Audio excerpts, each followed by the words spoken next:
आइए अब खबरों को विस्तार से जानते हैं। लोकसभा के पहले फेज में वोटिंग फीसदी की गिरावट ने राजनीतिक दलों के सामने चिंता की लकीरें बढ़ा दी।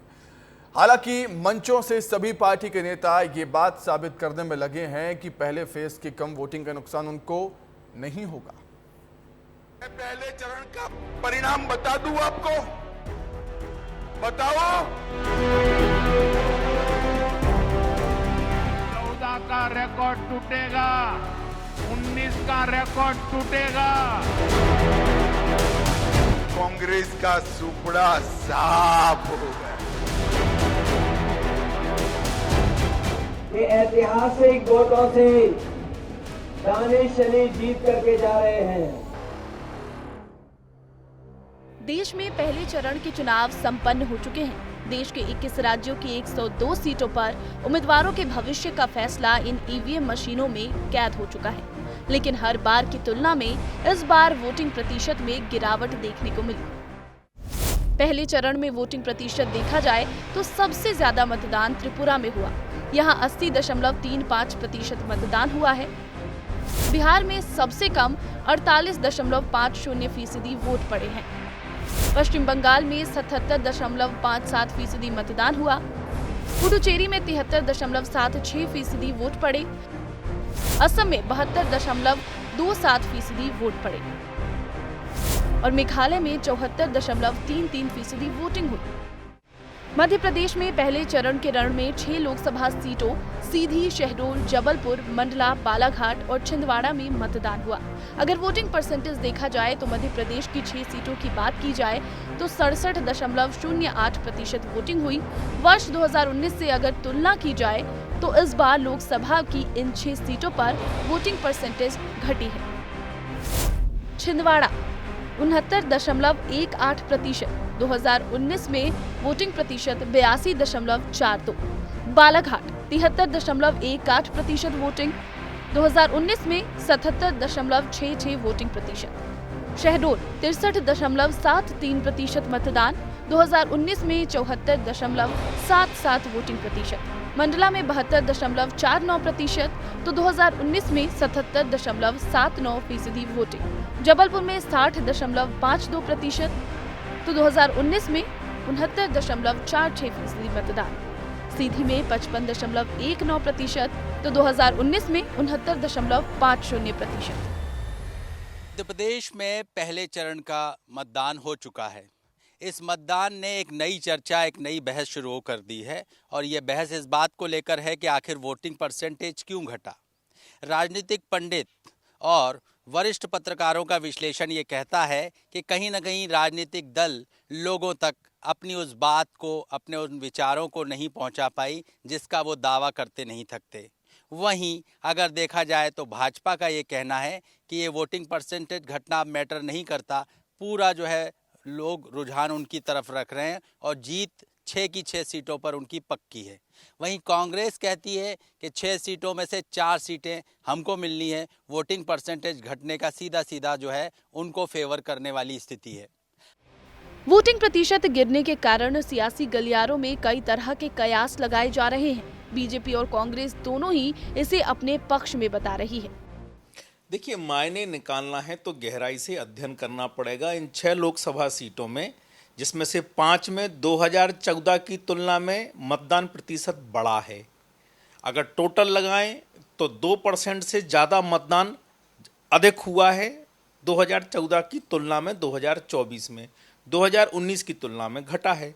कहाँ मौसम का कोई असर नहीं, कोई मौसम का असर नहीं, कहीं कोई बात नहीं। स्पष्ट है बीजेपी के धोखे से नाराज है जनता।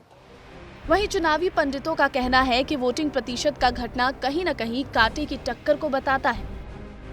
वोटिंग परसेंटेज घटने का तो 2 बहुत स्पष्ट चीज़ दिखती है कि वोटरों में चुनाव में वोट देने के प्रति उदासीनता है। वो उदासीनता क्यों है, ये सोचने की बात है। तो वोट तभी पड़ सकता है जब आपके पास पोलिंग परसेंटेज हाई हो। कम परसेंटेज में आप 370 वोट कैसे बढ़ाएंगे, क्योंकि नॉर्मल वोटिंग से भी कम है। तो वो थोड़ा सा उनके लिए ये कह सकते हैं, उनकी कहीं ना कहीं जो पोलिंग स्टेशन पर उनका पन्ना प्रभारी कहीं ना कहीं उसकी जो एक ओवर कॉन्फिडेंस कहना चाहिए कि इसमें रहा कि हम तो जीत ही रहे हैं, उसका भी कारण उसने वोटर को शायद मोबिलाइज नहीं किया होगा। बता दें कि जबलपुर, सीधी और शहडोल में पिछले 3 लोकसभा चुनाव का ट्रेंड देखा जाए तो मतदान का प्रतिशत कम ही रहा है। इन सीटों पर मुकाबला एक तरफा माना जा रहा है। पहले भी वोटिंग का प्रतिशत यहाँ कम ही रहा। पिछले 3 चुनावों में देखें तो कांग्रेस का अभेद्य गढ़ रही छिंदवाड़ा सीट पर भी बीजेपी अपनी पकड़ बनाती हुई नजर आ रही है। केंद्रीय गृह मंत्री अमित शाह मिशन छत्तीसगढ़ में जुट गए हैं। रायपुर में उन्होंने देर रात बीजेपी नेताओं, पदाधिकारियों के साथ बैठक की और दूसरे चरण की 3 सीटों पर जीत की रणनीति तैयार की है। इस दौरान अमित शाह ने पार्टी नेताओं को जीत का मंत्र भी दिया। अब आज अमित शाह कांकेर में चुनावी सभा करेंगे और बीजेपी प्रत्याशी भोजराज नाग को जिताने की अपील करेंगे। दूसरे फेज में छत्तीसगढ़ की 3 सीटों पर वोट डाले जाने हैं, जिसमें राजनांदगांव हाई प्रोफाइल सीट है। कांग्रेस और बीजेपी दोनों ही पार्टियों की प्रतिष्ठा दांव पर लगी हुई है।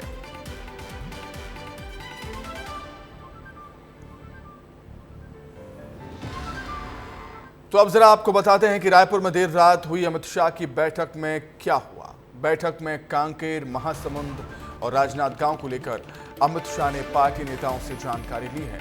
उन्होंने अगले 3 दिन राजनांदगांव सीट पर फोकस करने के निर्देश दिए। वहीं अमित शाह ने कांकेर में नक्सली मुठभेड़ को लेकर भी चर्चा की। बैठक में सीएम विष्णुदेव साय भी मौजूद थे। उन्होंने 3 सीटों को लेकर शाह से अलग अलग चर्चा की है और एक बूथ पर फोकस करने को कहा।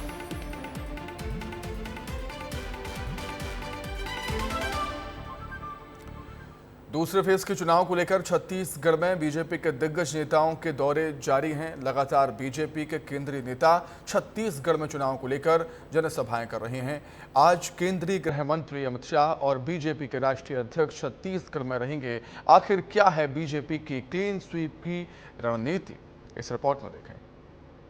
लोकसभा चुनाव के पहले चरण में बस्तर सीट पर मतदान के बाद रविवार से बीजेपी के केंद्रीय नेताओं की ताबड़तोड़ चुनावी सभाएं शुरू हो गई हैं। आज केंद्रीय गृह मंत्री अमित शाह कांकेर में चुनावी सभा करेंगे, तो वहीं बीजेपी के राष्ट्रीय अध्यक्ष जेपी नड्डा नोरमी, भिलाई और रायपुर के चंदकुरी में सभा को संबोधित करेंगे, जिसे लेकर तैयारियां पूरी हो गई हैं। केंद्रीय गृह मंत्री अमित शाह तो एक दिन पहले ही रायपुर पहुंच गए, जहां उन्होंने देर रात तक बीजेपी नेताओं के साथ बैठक की और लोकसभा चुनाव को लेकर रणनीति बनाई। आज अमित शाह कांकेर में बीजेपी प्रत्याशी भोजराज नाग के समर्थन में जनसभा करेंगे और बीजेपी के पक्ष में वोट की अपील करेंगे। कांकेर सीट की बात की जाए तो यहां से कांग्रेस ने वीरेश ठाकुर को टिकट दिया है। ये दोनों अपने अपने दल के दिग्गज नेता हैं। लगातार चुनाव प्रचार के दौरान दोनों एक दूसरे को घेरते हुए नजर आते हैं। लोकसभा चुनाव में इस सीट पर कांटे की टक्कर देखने को मिल सकती है। हालांकि इस सीट पर पिछले 6 चुनाव से बीजेपी का ही कब्जा है और बीजेपी अपना ये कब्जा बरकरार रखना चाहते हैं। वहीं बीजेपी के राष्ट्रीय अध्यक्ष जेपी नड्डा भी छत्तीसगढ़ में चुनावी सभा कर प्रत्याशियों के समर्थन में वोट की अपील करेंगे। सबसे पहले नड्डा नोरमी में बीजेपी प्रत्याशी के समर्थन में जनसभा करेंगे, फिर भिलाई जाएंगे और फिर रायपुर के चंदखुरी में बीजेपी के प्रत्याशी ब्रजमोहन अग्रवाल के पक्ष में जनसभा करेंगे। हालांकि इन तीनों सीटों पर बीजेपी का ही कब्जा है, लेकिन इस बार बीजेपी कोई भी मौका नहीं छोड़ना चाहती है और पूरे छत्तीसगढ़ में क्लीन स्वीप की तैयारी में है। दरअसल 26 अप्रैल को राजनांदगांव, कांकेर और महासमुंद में चुनाव होने हैं, जिसको लेकर बीजेपी के दिग्गजों के दौरे हैं। 23 और 24 अप्रैल को पीएम मोदी भी छत्तीसगढ़ आएंगे और चुनावी हुंकार भरेंगे। दूसरे चरण के चुनाव के लिए बीजेपी पुरजोर कोशिश में लगी है। विधानसभा चुनाव में जिस तरह से बीजेपी ने जहां सत्ता वापस पाई थी, ठीक उसी तरह लोकसभा में बीजेपी इस बार छत्तीसगढ़ में सारी 11 सीटें लेने की कोशिश में है। लेकिन बीजेपी की ये कोशिश कितना रंग लाती है, ये तो चुनाव परिणाम के बाद ही स्पष्ट होता है। ब्यूरो रिपोर्ट, विस्तार न्यूज़। लोकसभा चुनाव के दौरान चुनावी रंग दिखने लगते हैं। प्रत्याशियों और उनके परिवार का अलग अंदाज देखने को मिलता है। ऐसा ही एक अंदाज देखने को मिला शिवपुरी गुना लोकसभा सीट से बीजेपी के प्रत्याशी केंद्रीय मंत्री ज्योतिरादित्य सिंधिया की पत्नी प्रियदर्शनी राजे सिंधिया और उनके बेटे महाआर्यमन सिंधिया का। आप भी देखें। कहीं दीवारों पर लेखन तो कहीं चूल्हे पर बनाई रोटी, कहीं महारानी ने हाथों से बनाई रंगोली, कहीं जमीन पर बैठकर खाना खाते दिखे युवराज। ये रंग लोकसभा चुनाव का है, जहां महलों की रानी गांव-गांव और गली-गली में कुछ इस तरह प्रचार कर रही हैं।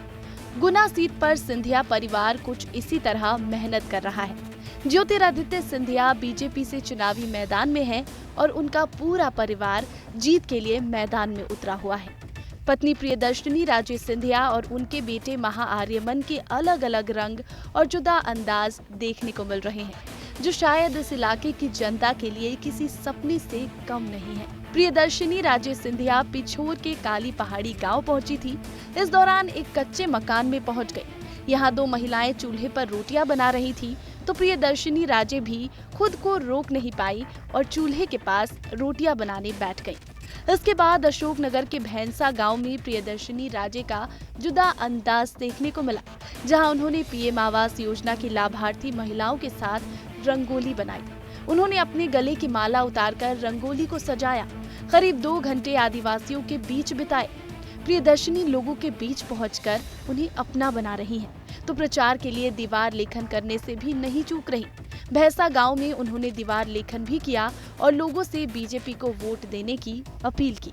प्रियदर्शनी राजे के अलग अलग अंदाज देखने को मिल रहे हैं, तो ज्योतिरादित्य सिंधिया के बेटे महाआर्यमन सिंधिया भी अपने अलग अंदाज लोगों के दिलों में जगह बना रहे हैं। कोलारस के राजौदा में महाआर्यमन सिंधिया ने एक आदिवासी के घर जमीन पर बैठकर खाना खाया। घी लगी गर्मा गर्म रोटियां और धनिया की चटनी खाकर महाआर्यमन तारीफ करते नहीं थके, तो ग्रामीण भी उनके अंदाज के कायल हो गए। ये चुनाव गुना की जनता के लिए बेहद अलग है, क्योंकि पूरा सिंधिया परिवार उनके बीच पहुंच रहा है और सिंधिया परिवार के अलग अलग रंग देखने को मिल रहे हैं। ये वो अंदाज है और ये अंदाज महल से गली मोहल्लों का नया रिश्ता कायम कर रहे हैं। ब्यूरो रिपोर्ट, विस्तार न्यूज। कांग्रेस सांसद राहुल गांधी ने खचाखच भरी ट्रेन की एक बोगी का वीडियो सोशल मीडिया पर शेयर किया है और लिखा है कि रेल सफर करना अब सजा बन गया है। वीडियो में लोग ट्रेन के टॉयलेट और फर्श पर बैठकर यात्रा करते हुए नजर आ रहे हैं। उन्होंने लिखा है कि आम आदमी की ट्रेनों से जनरल डिब्बे कम कर सिर्फ एलीट ट्रेनों का प्रचार कर रही मोदी सरकार में हर वर्ग का यात्री प्रताड़ित हो रहा है।